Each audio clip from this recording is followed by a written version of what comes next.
Olá, tudo bem? Eu sou Maria Clara Leite e este é o nosso programa. Chegando aí na sua casa, peço licença para entrar. Tem muito conteúdo bacana preparado pela nossa equipe de produção, especialmente para você.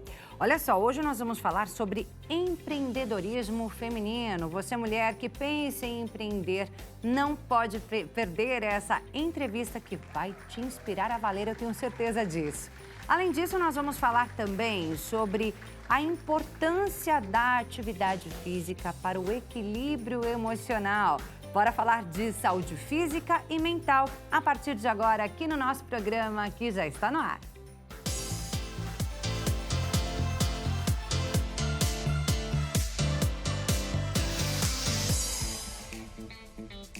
Seja muito bem-vindo ao nosso programa, uma ótima tarde para você. Muito obrigada pela sua companhia, viu? Você também pode acompanhar o nosso programa lá pelo site da HIT, hittv.com.br, hittv.com.br. Siga a gente nas redes sociais, a HIT, o nosso programa, e também a mim, Maria Clara Leite TV, lá no Instagram. E você pode participar, é claro, do nosso programa com as suas perguntas, enviando lá para o nosso WhatsApp, DDD 11, número 3337-5886. Bem, a gente vai começar hoje falando sobre empreendedorismo feminino. Quem está aqui para falar para a gente todas as dicas de como abrir um negócio, por que abrir um negócio, é a Uliana Ferreira, que é palestrante, empresária, escritora, é um tanto de coisa, tem bagagem até não dá mais para trazer para a gente aqui. O tempo é que vai ficar curto, né, Uliana? Prazer te conhecer, bem-vinda. Muito obrigada pelo espaço, por a gente ter essa oportunidade de falar dessa pauta que é tão importante. Só para que as pessoas de casa te conheçam, eu queria que você rapidamente contasse um pouquinho da sua história. Eu sei que você começou a empreender ainda criança, não é isso? Eu comecei bem nova, mas assim, o ponto de partida mesmo, porque eu comecei cantando, né? Minha carreira profissional começou na música. Mas já ganhava um dinheiro ali? Já aos 9 anos, 10 anos ali eu já cantava profissionalmente. Olha. Eu sou de Salvador, né? Então, eu morei muito tempo em Alagoas, enfim, o Nordeste ali. E eu comecei nessa coisa de banda e tal, comecei cantando. Tinha certeza que ia ser cantora, que esse era o caminho. E com 15 anos, com meu primeiro namorado, na minha primeira vez, eu engravidei. E aí o jogo mudou, né? E aí eu disse, não, a minha mãe, né, que era a minha parceira, que me criou também sozinha, aí minha mãe disse, olha assim, ó, agora acabou a brincadeira de música, a gente tem que trabalhar para sustentar essa criança. E eu fui pro varejo. Mas eu era muito conversadeira, desenrolada. Isso com 15 anos de idade? Com 15 anos. E ali começou a minha trajetória no varejo, que eu comecei como recepcionista, aí depois virei estoquista, vendedora, subgerente, gerente de loja, gerente de rede, numa trajetória aí de, sei lá, uns 15 anos, em várias empresas de vários negócios diferentes. Eu fui construindo um repertório, né, sobre negócios, sobre vendas, sobre gestão de pessoas, sobre liderança. E com a minha última experiência no varejo, na CLT, né, trabalhando de carteira assinada, eu era gestora de uma rede de quiosques de livros infantis. Entendi. E aí os meus chefes tinham outros negócios muito maiores, muito mais rentáveis, me fizeram a proposta de eu virar a dona do negócio. E ali começou, de fato, a minha trajetória como empresária. Assim, a jornada que eu falo que a gente tem que saber que existe de empreendedora a empresária. Então, é um caminho que a gente precisa traçar. E aí tem coisas que a gente precisa aprender, tem habilidades que a gente precisa desenvolver e tem comportamentos que a gente precisa abandonar para que a gente consiga realmente crescer nessa jornada. E é claro que a Uliana vai trazer pra gente algumas dessas dicas, é óbvio, com né? certeza. Eu vou só mostrar seu livro, Uliana, A Dona do Negócio. Esse você lançou ainda em 2024, no começo do ano? Não, esse livro ele foi lançado em 2022, mas a gente está... de 22. Só que a gente está na lista dos mais vendidos na categoria negócios desde então. A gente vem... O livro, ele é muito maior que eu, porque não é um livro sobre mim. Ele é um método, exatamente essas coisas que a gente vai conversar aqui hoje, é que a gente precisa perceber essa jornada e entender que a dona do negócio, né, quando você entende que você tem habilidades, que você tem características, que você precisa espelhar no seu negócio para acelerar resultado, aí o jogo muda. Aí tudo avança com uma velocidade diferente. Porque essa é a grande questão hoje no mundo dos negócios. Em detrimento a um negócio enorme que já existe no mercado, consolidado, por que eu vou comprar de um pequeno, de alguém novo, de alguém recente, em vez de comprar nessa grande marca conhecida? O que faz alguém dar o dinheiro ao pequeno ou comprar de um negócio de quem está começando é justamente aquela palavra com 4 letras ali, ó, você. Você precisa acontecer no negócio. E é por isso que o nome do livro não é O Negócio, é A Dona do Negócio, né? É isso aí. E mais especificamente para mulheres, né? Exatamente. Você acha que ainda tem muito preconceito contra a mulher empreendedora? Com certeza. A gente não é que isso seja algo escancarado ou que exista realmente uma separação, mas me perguntaram outro dia, por que empreendedorismo feminino? Por que tratar de maneira diferente? E a resposta é essa, porque nós somos tratadas de maneira diferente. Então, a gente precisa de palcos para falar de pautas e de dores que a gente tem que os homens não sentem. Até bem pouco tempo, inclusive eu cito isso, uma pesquisa do Sebrae, que eu cito no livro, até bem pouco tempo, a taxa de juros para um empréstimo no banco, para um negócio de uma mulher que não tivesse um homem no contrato social, era maior do que para um negócio onde houvesse um homem no contrato. Eu não sabia disso. Pois é. Então, são pequenas coisas que são veladas, que não são ditas, mas que são dificultadores. Outro ponto que a gente encontra de dificuldade, na mesma pesquisa diz que uma mulher, na mesma condição de um homem, que tem negócios similares, exatamente nas mesmas condições, a mulher trabalha 18% a menos do tempo no seu negócio. Será que é porque a gente não quer trabalhar ou será que é porque a gente tem um monte de outros papéis? Quádrupla jornada, né? Não é nem dupla nem tripla, é quádrupla. Então, é muita coisa para fazer. A gente trabalha 18% a menos no negócio, em detrimento a um homem, porque a gente tem que cuidar da casa, dos filhos, do marido, às vezes dos pais, né? Então, às vezes a gente cuida de muitas casas, não só das nossas, e são esses os grandes dificultadores. E muitas vezes não trabalha só em um negócio, né? Às vezes a mulher ela tem um emprego fixo e ainda complementa a renda com algum trabalho extra que faz em casa. Exatamente. É muita coisa, menina. É muita coisa, mas nós somos poderosas. A gente é cascuda. Não é isso? É isso aí. E aí, Juliana, eu queria te falar assim, aqui no nosso programa a gente recebe muitas empreendedoras. Por quê? Porque nós recebemos as artesãs. Né? São muitas as artesãs, alguns artesãos homens também vêm, mas a maioria é mulher, né? Aquela mulher que está em casa, que acaba aprendendo a fazer algum trabalho manual ali e aquilo vira uma fonte de renda. Sim. Mas tem muita gente que acompanha a gente aqui no nosso programa que até sabe ali fazer alguma coisa, mas ainda não teve a coragem de se arriscar, de realmente abrir o seu negócio. Então eu gostaria que a gente olhasse para essas mulheres hoje, Com né? certeza. Trazendo as suas dicas. Por que empreender? E qual a diferença de ser uma empreendedora e ser a empresária? Ok. A primeira coisa, por que empreender? Bom, no nosso Brasil, ainda com o agravante da pandemia, muita gente começou a empreender muito pela necessidade, né? E não necessariamente por entender que o negócio era o único caminho ou o caminho a seguir, mas as pessoas entendiam que aquela era a única forma, era só o que tinha para ser feito. E quando a gente começa a empreender, não pela oportunidade ou por querer muito, mas sim porque aquilo é a única possibilidade, a gente encontra muitos sabotadores. Tem pessoas que fazem o artesanato e nem encaram isso como um negócio.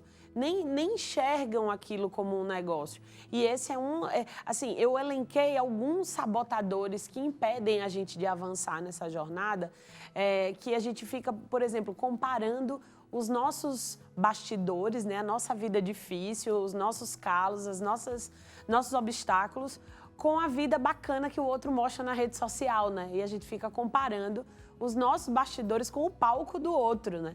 Porque aquilo que o outro está vivendo, é que ele está mostrando, é 10%, é 5%, às vezes 1% do que é realmente a verdadeira jornada que ele está vivendo. E a gente termina não avançando por se comparar demais com o outro. A gente não avança, às vezes, porque não sabe fazer uma gestão do seu tempo. Então, acha que, agora não dá, porque eu não tenho tempo para fazer isso. Então, tem muitas coisas, muitos comportamentos que impedem a gente de avançar. E como esse copo aqui, esse copo está quase cheio. Eu não consigo colocar mais muita água dentro dele do jeito que ele está. Eu preciso esvaziar do que ele tem agora para colocar uma coisa nova aí dentro. Preciso gerar espaço. E assim são os nossos comportamentos. A gente precisa abandonar comportamentos que não nos ajudam a avançar para que a gente consiga colocar habilidades novas aí dentro. E aí a sua segunda pergunta sobre essa jornada para eu sair desse lugar de empreendedora, não é que existe melhor nem pior, é porque aqui é o início da jornada. É o estágio júnior, né? É empreendedora. Passo 1. Então, o que eu preciso fazer e saber para sair daqui e chegar na empresária? Então, existem algumas habilidades que você precisa desenvolver. Então, se você está com dificuldade de se colocar nas redes sociais, de falar, de gravar vídeo, então as habilidades que você precisa investir em conhecer de como se comunicar melhor, né, de como colocar as suas ideias no mundo de uma maneira melhor. A comunicação, ela é uma habilidade importantíssima para quem quer, né, se tornar uma empresária, né, empreender, ter lucro com seus negócios. Networking também, relacionamento. Por que a Uliana está aqui hoje dando uma entrevista na TV? Muito networking. Porque é uma rede de contatos, de relacionamentos, estratégia, né, que é importantíssimo. Então, existem algumas habilidades que você precisa desenvolver. Se você tem um negócio hoje que ele depende 100% da sua mão de obra, né, que você está 100% no operacional desse negócio, vou fazer uma pergunta para você pensar. Se você está o tempo todo trabalhando para o seu negócio funcionar, quem é que está trabalhando para o seu negócio crescer? E essa é a grande diferença entre a empreendedora e a empresária. A empresária trabalha para o negócio crescer. Ela delega. Delega, ela faz contatos, ela terceiriza, né? Porque ela entende que o tempo é o recurso mais precioso que se tem. Porque o dinheiro, ele é renovável. Você ganha mais dinheiro, você faz dinheiro. O tempo, não. Uliana, é preciso estudar, né? A gente sabe que a gente precisa se especializar naquilo que a gente está trabalhando, né? Naquela técnica que a gente está desenvolvendo, mas também gestão. Gestão Antes de mergulhar de cabeça, é preciso. Existem algumas habilidades que aí a gente vai para a área da gestão, que é liderança. A gente precisa entender o básico de como... Porque muita gente não consegue delegar, porque acha que ninguém vai fazer como ela, ou que não consegue transferir o conhecimento para outras pessoas, para que as pessoas façam como ela. É um apego, né? Exato. E aí é uma parada que trabalha, que mexe muito com o ego, né? Ninguém faz tão bem quanto eu. E aí fica ali realmente apegada no operacional do negócio e a empresa não cresce. E para que você consiga fazer essa gestão, aprender sobre gestão, a palavra mágica, né, a habilidade mágica é processos. Você precisa entender qual é o processo. Desde a hora que eu entrei na porta da TV aqui, até sentar nessa cadeira e conversar com vocês, eu passei por etapas. Isso são processos. O seu negócio, ele é feito de etapas. Esses são os processos. E dentro de cada processo, existem coisas que você deveria fazer e tem coisas que você poderia delegar, ou que você poderia terceirizar. E tem coisas, talvez, que você deveria eliminar do processo para deixar o seu processo mais ágil. Mas se você não tem clareza dessa visão dos processos, se você nem sabe, né, como isso funciona, é por aí que você tem que começar. Entende? Eu assisti a um vídeo seu. Juliana tem vários vídeos ali no YouTube. Ai, que medo. Tem muita coisa lá na rede social, né? Muitos conteúdos. Justamente dando essas dicas, né? Para quem quer empreender, para a mulher se empoderar, para a mulher empreendedora. Você fala de superpoderes. Isso, né? No livro a gente fala muito disso. Você fala de superpoderes, mas você fala lá também sobre os sabotadores, né, sobre essas estratégias, e você deu uma dica ali que eu achei muito interessante, que é sobre abrir uma caixa de pergunta na sua rede social. Eu achei muito legal isso, porque aí você descobre o que as pessoas já estão pensando de você. No final do livro, eu falo sobre a construção da sua imagem como empresária diante do seu negócio. E aí, no final do livro, eu falo do PIP, que é o Plano de Identidade Poderoso. E aí, eu dou o passo a passo no livro de como você construir o seu. E a primeira coisa que é importante para a construção desse plano é você entender sobre reputação. Então, qual é a reputação? E reputação é algo que lhe atribuem. Eu não posso construir uma reputação sozinha, do nada. Eu quero que pensem que eu sou assim. Ok, você pode ser mais intencional, direcionando para o que você quer. Mas primeiro você tem que entender o que é que já está na cabeça das pessoas sobre você. E aí é simples, abre uma caixa de pergunta lá no seu story, no seu Instagram e pergunta para as pessoas, quando você pensa no meu nome, quando você pensa em mim, quais são as 3 primeiras palavras que vêm à sua cabeça? Ou se você quiser uma só, qual a primeira palavra que passa na sua cabeça a respeito de mim? E aí você coloca lá para você entender. E aí eu dou uma prática no livro que é, você vai, com o resultado dessas palavras, você vai fazer 3 colunas. A coluna do faz sentido, aquelas que realmente fazem sentido com o que você quer que as pessoas pensem de você. A segunda coluna é a coluna do não faz sentido, que aí essa você vai simplesmente ignorar, mas tem que prestar atenção também se tem algo muito fora da curva e entender como que você vai usar aquela sinalização para levar para a rota do que você quer, né? Do que as pessoas realmente vejam de você. E tem a terceira coluna, que é a do inusitado. Então, vou dar um exemplo. Meu cabelo é branco, né? Não é pintado, não é tinta, é o meu cabelo natural. E todas as vezes que eu abro uma caixa de pergunta, se eu abro para as pessoas perguntarem, elas perguntam sobre o meu cabelo. E se é sobre atributo, elas falam do meu cabelo branco. E muitas mulheres se inspiram, né? E tomam coragem, né? Para fazer a transição e usarem os seus cabelos. E aí, o que acontece? Hoje, nas minhas redes, eu tenho algumas marcas que me procuram para que eu fale da minha rotina com o meu cabelo. Mas veja, esse não é o meu trabalho. Eu tenho 6 negócios, eu palestro, eu escrevi um livro, mas eu não sou influencer de cabelo. Mas ali, quando falaram sobre o cabelo e quando nos atributos isso aparece, sinaliza uma possibilidade de ganho. Exatamente, por que não? Exatamente. Não é? Então, isso vocês também precisam ficar atentas. É isso aí, novas oportunidades podem surgir sem você nem imaginar, né? Exatamente. E aí eu vi também uma outra coisa que eu gostei muito que você falou, que é sobre humanizar o seu negócio por meio da sua história. Como é que isso funciona? Cara, como eu falei no início, a única coisa que o seu concorrente não pode comprar, não pode ter igual, né? A máquina que você usa, o seu concorrente também pode comprar. A matéria-prima que você usa, o seu concorrente também pode comprar. A sua receita, se o seu concorrente botar muita energia, ele vai chegar na sua receita. A única coisa que ninguém vai conseguir copiar é você. Então, use a sua história, os seus atributos, use partes marcantes da sua história no seu negócio. Então, eu tenho mentorandas, por exemplo, que tem restaurante em que o cardápio, o nome dos pratos são partes da história dela. Então, ela faz comida nordestina e aí ela tem no cardápio Maria Aparecida, que é o nome da mãe dela. Então, o prato, ela conta a história de como ela aprendeu a fazer aquele prato com a mãe. Então, isso é colocar você no seu negócio. E, de qualquer modo, você consegue fazer isso. Se você trabalha com roupa, faz uma coleção inspirada na sua história. Se você trabalha com artesanato, faz coisas que fazem sentido com a sua história e conta para as pessoas o porquê daquilo, porque a gente compra de pessoas. A gente não gosta de comprar de negócios. A gente gosta de histórias. A gente gosta de se envolver com aquilo que a gente está consumindo.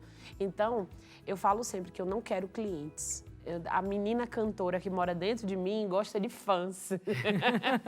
Então, o melhor tipo de cliente é aquele cliente que vira fã do seu negócio, que vira fã da sua história, que se identifica, né? Que, inclusive, uma coisa muito importante. Quando a gente conta a nossa história, a gente tende a contar só os pontos altos, só as partes boas. Cara, é a vulnerabilidade que conecta as pessoas. É quando eu conto que eu fui mãe solo, que aos 15 anos engravidei e tive que trabalhar para sustentar o meu filho. É quando eu conto que eu assumi os meus cabelos brancos. É nesses lugares que milhares de mulheres que hoje me seguem, que me acompanham, se identificam comigo. E não necessariamente, a best-seller, a palestrante dos palcos grandes. Isso é legal, isso reforça. Mas o que realmente conecta são os pontos da sua história que talvez você tenda a esconder. Não esconda. Use isso a seu favor para conectar o máximo de pessoas com o seu negócio, com a sua história. Tenho certeza que muita gente em casa já se inspirou em Uliana, já está em casa assim, já pensando, vou tentar usar essa estratégia, vou tentar usar aquela outra estratégia, Fico né? feliz, é sinal de que hoje eu não acordei em vão. Com certeza, não tenho certeza que você não acorda em vão nunca, né? Porque ela publica muita coisa e ajuda muita gente por meio das palestras, né? Nosso tempo está acabando, Uliana, e eu queria que você desse aquela dica de ouro, assim, para encerrar, né? A gente tem aí mais 2 minutinhos. Só aquela dica de ouro que não pode faltar para quem acompanha a gente aqui no nosso programa. 3 coisas são muito importantes, eu falei disso hoje nos meus stories. 3 coisas são muito importantes na jornada, seja lá o ponto A para o ponto B que você está indo. Energia, evolução e estratégia. Energia. Os seus resultados, eles são diretamente proporcionais ao nível de energia que você coloca na jornada. Então, aquilo que você se dedicar a fazer, coloque energia nisso. O segundo ponto é a evolução, porque não pode parar de estudar, não pode parar de aprender, não pode parar de ouvir as pessoas ao seu redor. Evolução é a terceira palavra mágica. E, aliás, a segunda e a terceira, estratégia. Tem que pensar, tem que elaborar, tem que estar nos lugares, tem que conversar com as pessoas. Ambiência é muito importante e é muito estratégico, né? Você estar nas mesas certas e, principalmente, eu tenho uma máxima, né? Eu gosto de ser a mais burra da mesa, né? Porque é sinal de que eu vou sair dali com uma coisa nova para aplicar, que eu vou aprender alguma coisa. Então, não esteja no lugar onde falam de pessoas. Se alia a lugares e a pessoas que falam de ideias, de tendências, de estratégias, que na hora que você estiver sentada nas mesas onde as pessoas falam de ideias, você está na mesa certa. É isso aí, absorver o máximo possível, né? Exatamente. Para colocar em prática também, né? Exato. Não adianta nada conhecer e não colocar em prática. Veja que energia e ação vêm antes da estratégia, né? A gente tem que botar energia e fazer o que tem que ser feito, evoluir sempre e com estratégia para trabalhar de maneira inteligente. E sempre com esse sorrisão no rosto. Exatamente. Maravilhosa. A alegria faz parte do processo. Amei, Uliana. Gostei demais. Obrigada, viu? Por obrigada ter a você. Vindo aqui no nosso programa, por contar a sua história, compartilhar com a gente tanto carinho conhecimento. danado aqui por vocês, por essa TV que me recebe com tanta frequência e que abre a pauta para a gente falar. E o nosso programa já está aqui no meu coração. Precisando, estou às ordens. Uliana está aqui no meu coração também. Obrigada mesmo, viu? Obrigada. Eu vou deixar esse espaço para você dar o seu recado, dizer para as pessoas onde é possível te encontrar ali nas redes sociais. Legal. Uliana Ferreira no Instagram. Essa é a minha casa, meu castelo, meu palácio, pronto para receber você, que é dona do negócio. Lá a gente, com frequência, entrega muito conteúdo sobre como você desenvolver o seu negócio, como você desenvolver a sua carreira e principalmente como você usar a sua voz também, né, para falar do seu negócio e espelhar isso no seu negócio. É Uliana Ferreira, é Juliana sem o J, né, tá aparecendo aí para vocês. Então me segue lá, que inclusive tem um post lá com a minha agenda e aonde eu vou estar, principalmente aqui em São Paulo e em todo o Brasil. E você pode me dizer, inclusive, onde é que a gente vai se encontrar. Muito obrigada, até a próxima. É isso aí, a gente vai agora a um breve intervalo e já nós voltamos com muito mais aqui no nosso programa. Continue com a gente.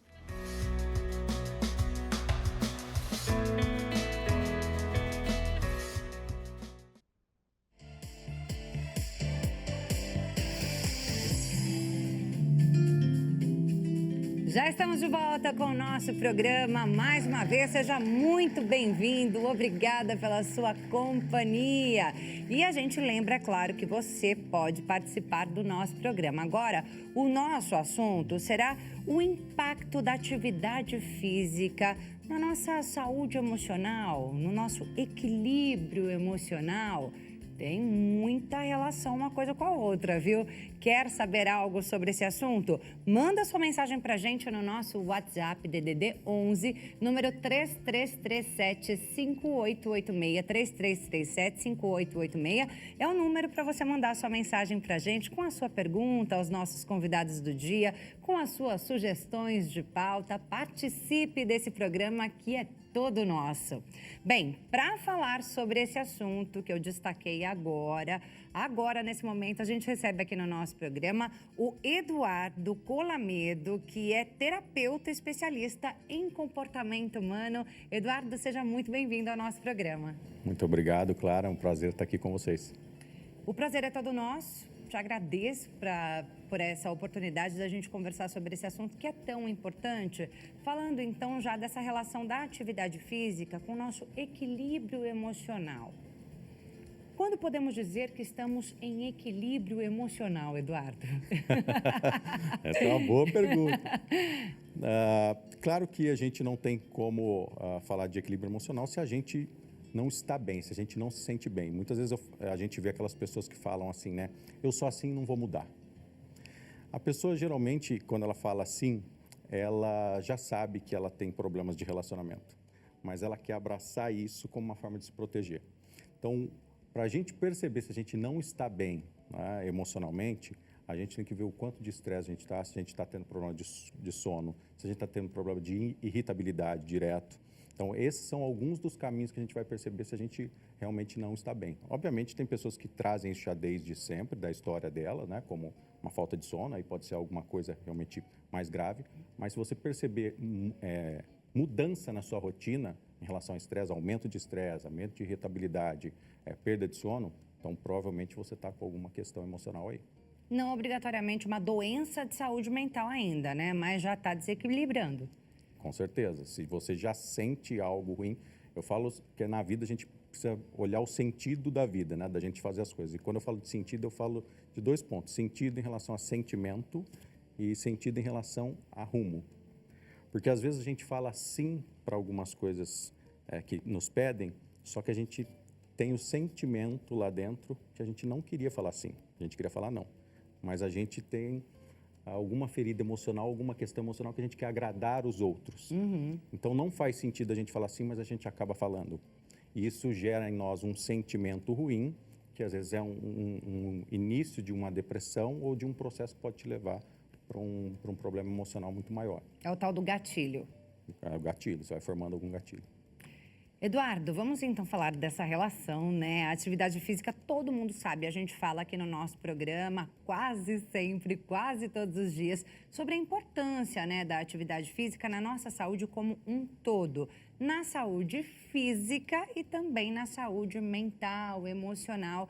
E a gente está aqui para entender qual é essa relação dentro do equilíbrio emocional, né? A gente está falando aí de neurotransmissores, da liberação de neurotransmissores que fazem bem para a gente, que fazem bem para a nossa saúde mental, no ato de praticar uma atividade física? Sim, sim. Serotonina, principalmente, é o principal neurotransmissor, aí temos outros, mas é a serotonina que gera bem-estar. Então, a atividade física ela é extremamente importante, isso é mais do que comprovado em diversos estudos randômicos, enfim, da neurociência, da psicologia, da psiquiatria, que a atividade física, ela vai despertar em você, vai fazer com que a química do seu cérebro desperte não só a serotonina, mas tem uma série de outros, né? Endorfina, uma série de outros neurotransmissores que vão te causar bem-estar. Se causa bem-estar, reduz o estresse. Ou não tem nada a ver uma coisa com a outra? Sim, pode. Reduz, ajuda. Alguns dos protocolos terapêuticos hoje que diz para as pessoas, que orientam as pessoas, é a prática de atividade física, obviamente também uma boa alimentação, a gente sabe que isso também é extremamente importante. Agora, a gente precisa sempre fazer um rastreio de onde está vindo o estresse. O que está despertando em você, por exemplo, os estressores? Onde estão os estressores? Quais é o são ambiente os de trabalho? gatilhos? Quais são os gatilhos? Onde é a raiz do problema? É o trabalho? É alguma coisa que está acontecendo na sua vida? Porque tem uma série de questões que é preciso investigar numa anamnese, né, o especialista, para poder ver da onde vem isso. Porque senão é paliativo. Você vai, ok, tem que fazer, todo mundo tem que fazer atividade física. Nós fomos programados como seres humanos para isso. A gente caminhava muito, tomava sol, né, vitamina D, que é excelente para isso. Mas a gente precisa entender aonde é a raiz, onde isso realmente está causando esse problema de estresse ou qualquer outra questão como ansiedade, pânico, burnout, enfim, é preciso investigar um pouco mais.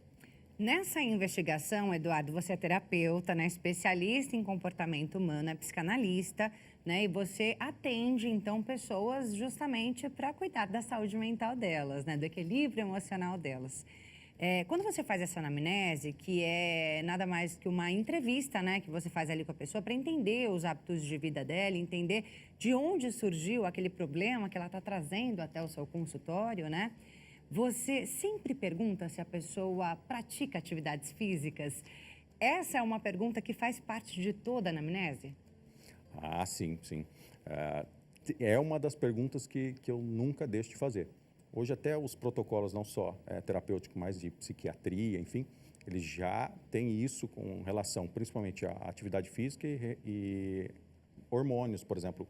A gente sabe que a mulher, depois de uma certa idade, começa a ter uma alteração de hormônios, assim como o homem. Então, você precisa, num processo desse, falando com as pessoas, orientar sobre essa questão do hormônio, sobre a questão da atividade física, sobre a questão das vitaminas, sobre a alimentação, como eu falei, a vitamina D, que é extremamente importante, enfim.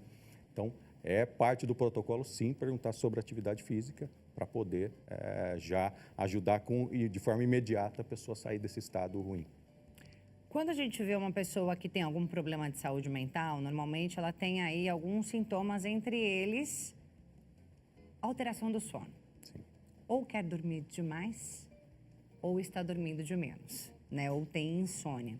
E a gente sabe também que a atividade física, ela vai estimular aí uma boa noite de sono, né? Ela vai ajudar para que a pessoa tenha uma boa noite de sono. E ter uma boa noite de sono também vai refletir no equilíbrio emocional, é isso?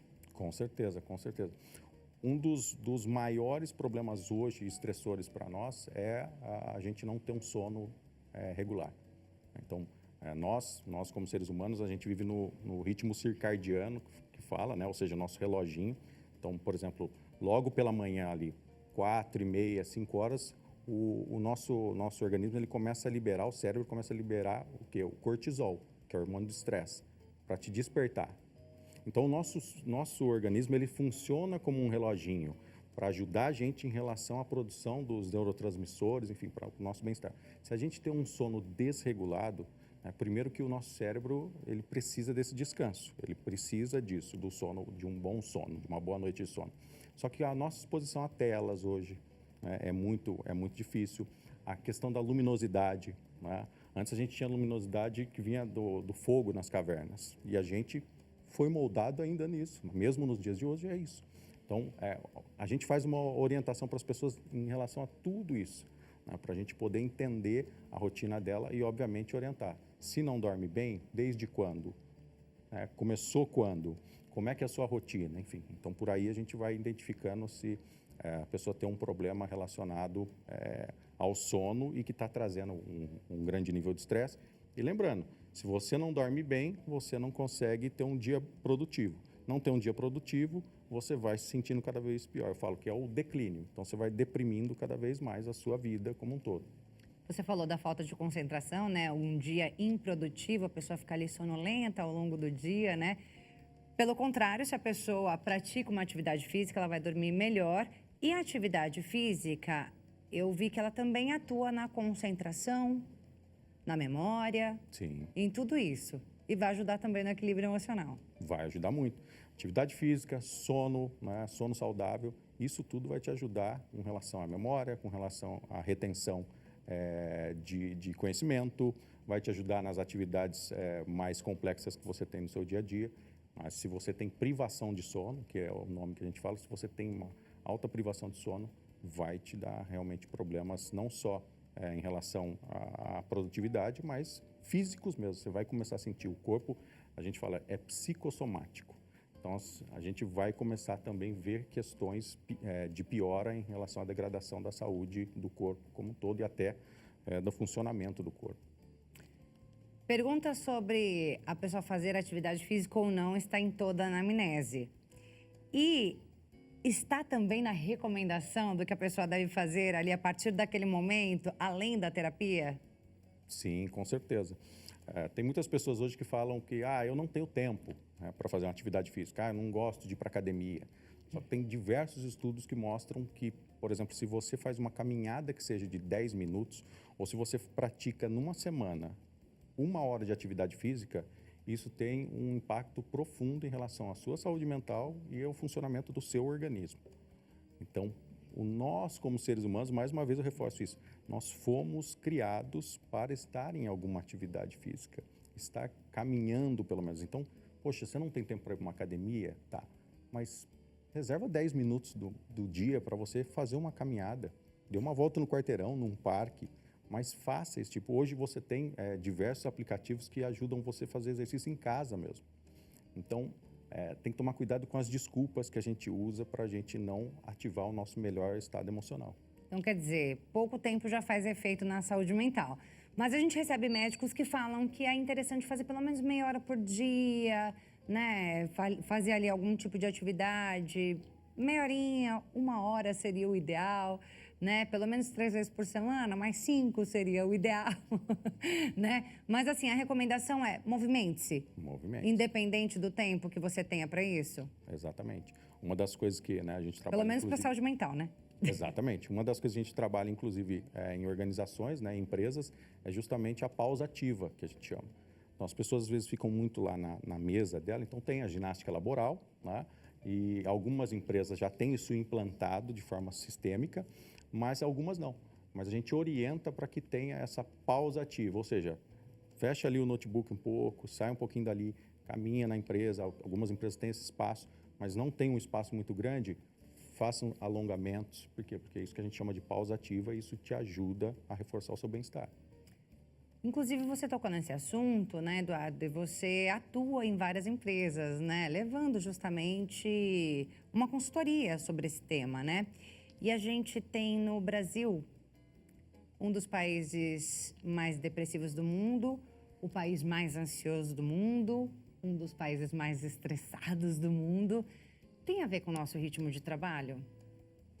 Tem a ver com o ritmo de trabalho, o ritmo de vida.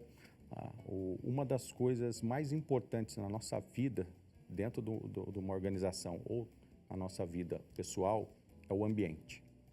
Então, existem vários estudos que falam sobre o ambiente, né? Eu costumo dizer que a gente avança naquilo que a gente é exposto. Então, quanto mais você se expõe a algo positivo, mais positivo você fica. Não é o Eduardo falando, isso tem estudos, né? Isso é fato. Se você está em um ambiente negativo, onde existe, e aí falando de empresas, onde existe falta de respeito, onde existe confusão em relação à orientação e comunicação, né?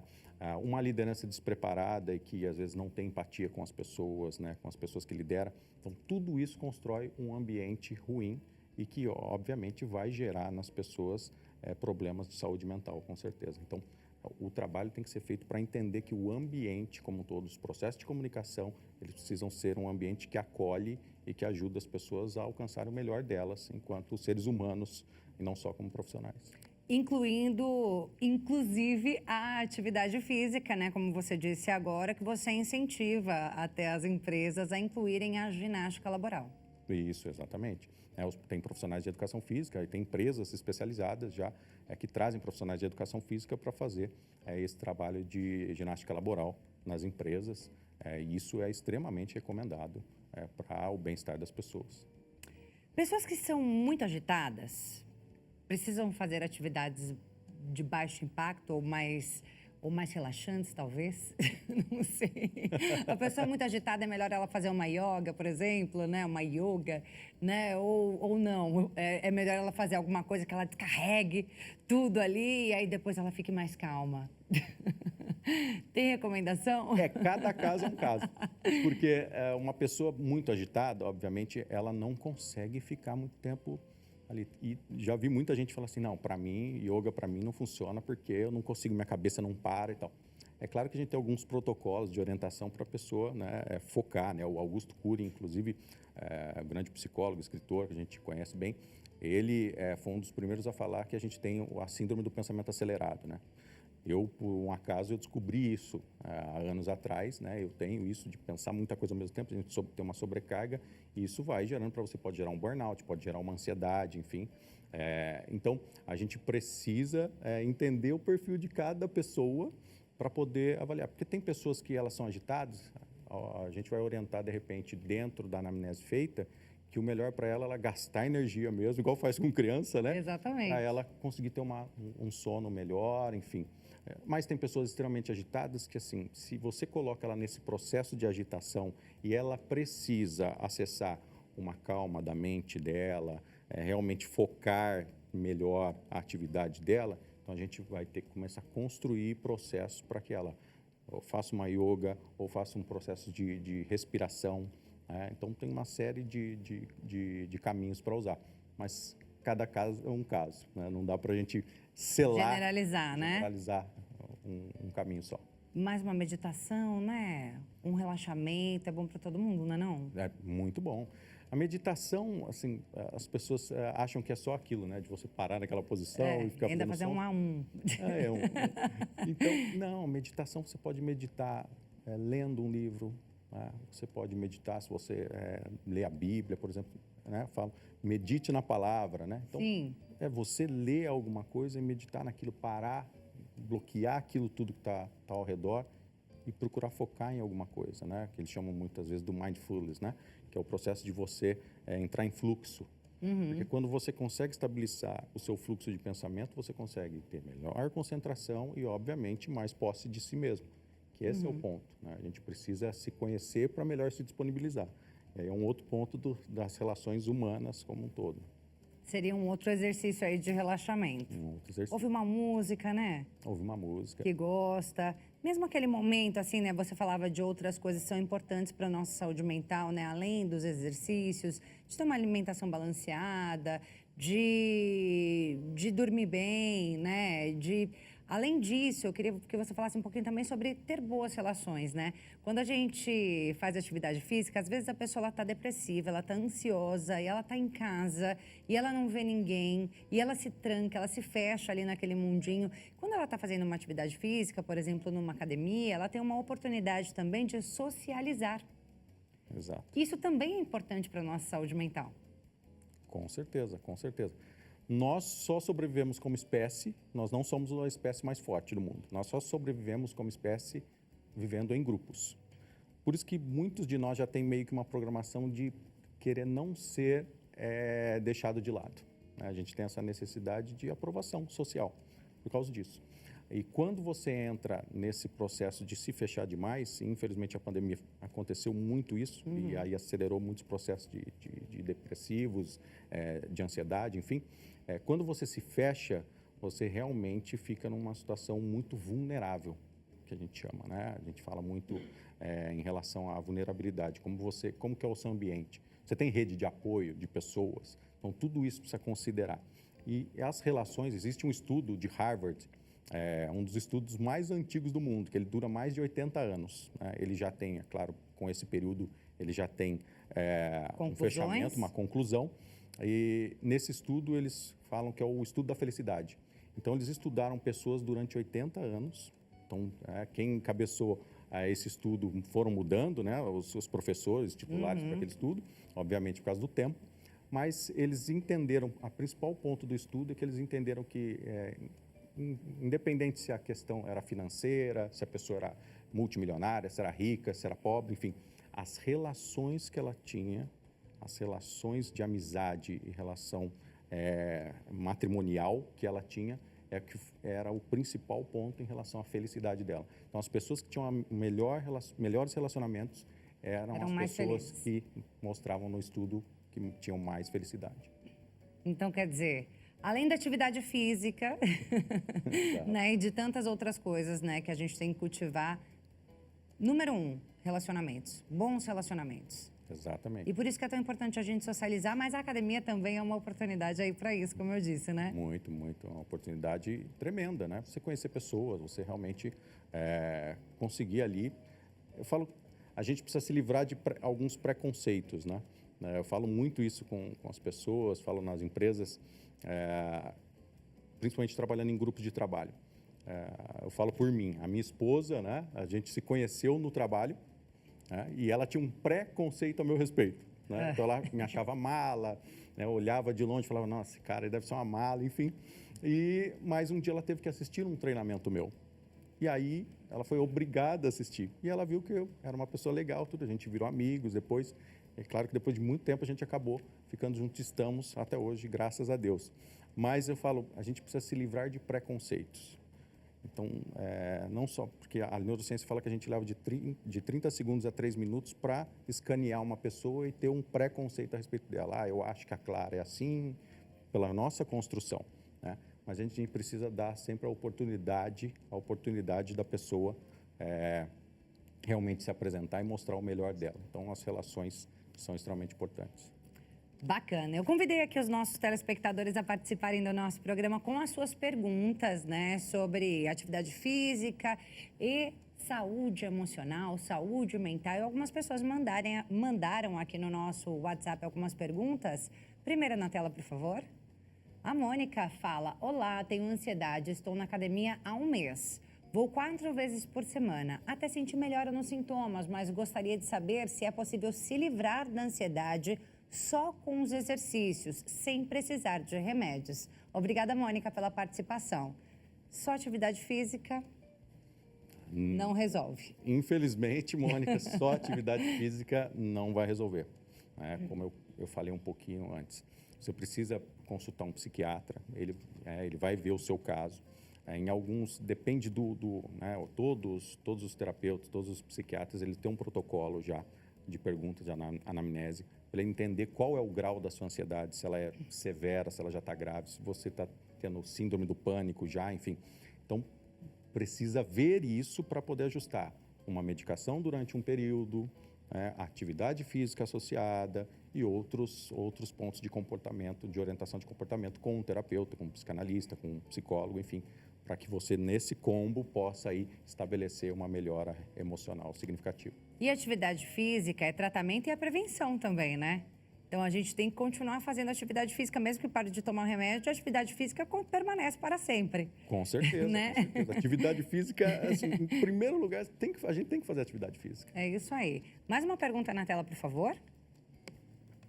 Olha lá, o Gouveia manda. Obrigada, Gouveia, pela participação. Tenho diagnóstico de depressão e ansiedade. Faço tratamento psiquiátrico e comecei a fazer academia para tratar os problemas. Mas de uns tempos para cá, comecei a ter medo de sair de casa e parei de ir na academia.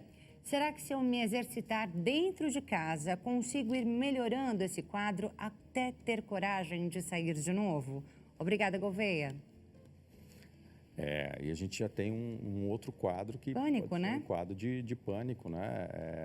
Questão até social.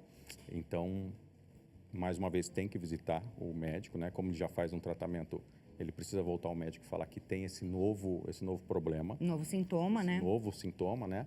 E, obviamente, a atividade física, mais uma vez, se puder fazer em casa, faça em casa. Não pare com tudo. O problema das pessoas é que, muitas vezes, elas têm um pico do problema e elas param com o remédio, ela para com a atividade física, ela para com tudo. E aí, quando você vai retomar isso, É muito mais tem que difícil. mudar a medicação de novo, você tem que fazer uma outra volta, um outro processo.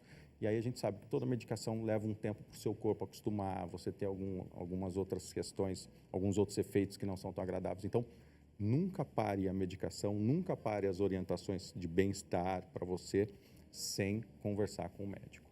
E em casa ali, subir uma escada, fazer ali um polichinelo, um abdominal, tudo isso dá para fazer dentro de casa, não é? Uma flexão, dá para fazer em casa. Não é? Pegar, e tem gente que faz isso, a gente vê hoje na internet, né? Pessoas com um saco de arroz, enfim, uma série de Exatamente. exercícios. Na própria poltrona, cadeira, dá para fazer um monte de coisa ali. E a internet, ela é uma aliada da gente nisso, né? Exatamente. Tem que tomar cuidado, não fazer nada de alto impacto também, para não se machucar, né? Mas tem muita coisa que dá para fazer ali dentro de casa e já ir melhorando um pouquinho desse quadro também, né? Com certeza, com certeza. Mais uma pergunta, por favor, é a última que a gente consegue responder hoje. A Maria que mandou. Obrigada, Maria, pela sua participação. Ela disse: tenho transtorno de ansiedade generalizada. Exercícios físicos realmente ajudam nesse caso? E dançar também ajuda? Muito bem. Ajudam, todo exercício é bem-vindo, toda atividade física é bem-vinda. A dança é uma das atividades físicas que eu tenho assim, muito carinho por ela, né? Como eu já falei um pouco da esposa, a esposa dançou muito tempo, bailarina e tudo. Então, é uma atividade, toda atividade física ela é extremamente importante porque, como a gente falou no comecinho aqui, vai despertar em você neurotransmissores extremamente importantes, como serotonina, enfim, vai produzir em você ocitocina. Então, é importante você praticar atividade física, seja ela uma dança, seja ela uma academia, seja uma caminhada, enfim, precisa sim praticar atividade física em conjunto, obviamente, com o tratamento, que aí é uma questão da orientação médica. E se ela gosta de dança, é ainda melhor, não é? Melhor ainda. Porque aí vai ser já uma atividade que por si só vai dar prazer, né? Independente da liberação de hormônios, né? Só pelo fato dela gostar daquilo, ela já vai sentir prazer em fazer. Exatamente, você tocou num ponto extremamente importante, porque as pessoas, muitas vezes você vai orientar pessoas que nunca fizeram atividade física ou não gostam. Agora, quando você tem uma pessoa que já gosta de dança, como é o caso dela, já está lá, ela gosta daquilo, então não vai ser um sacrifício para ela começar, ela não vai ter uma luta ali interna maior para começar. Então, é só colocar uma boa música aí, dançar e começar a melhorar. É isso aí. Eduardo Colamego, terapeuta especialista em comportamento humano, muito obrigada pela sua presença aqui no nosso programa. Esclareceu muitas dúvidas, não é mesmo?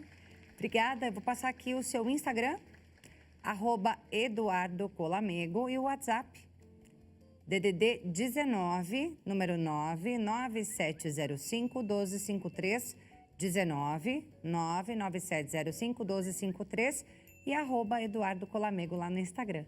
É isso, pessoal? Pode procurar? Pode procurar.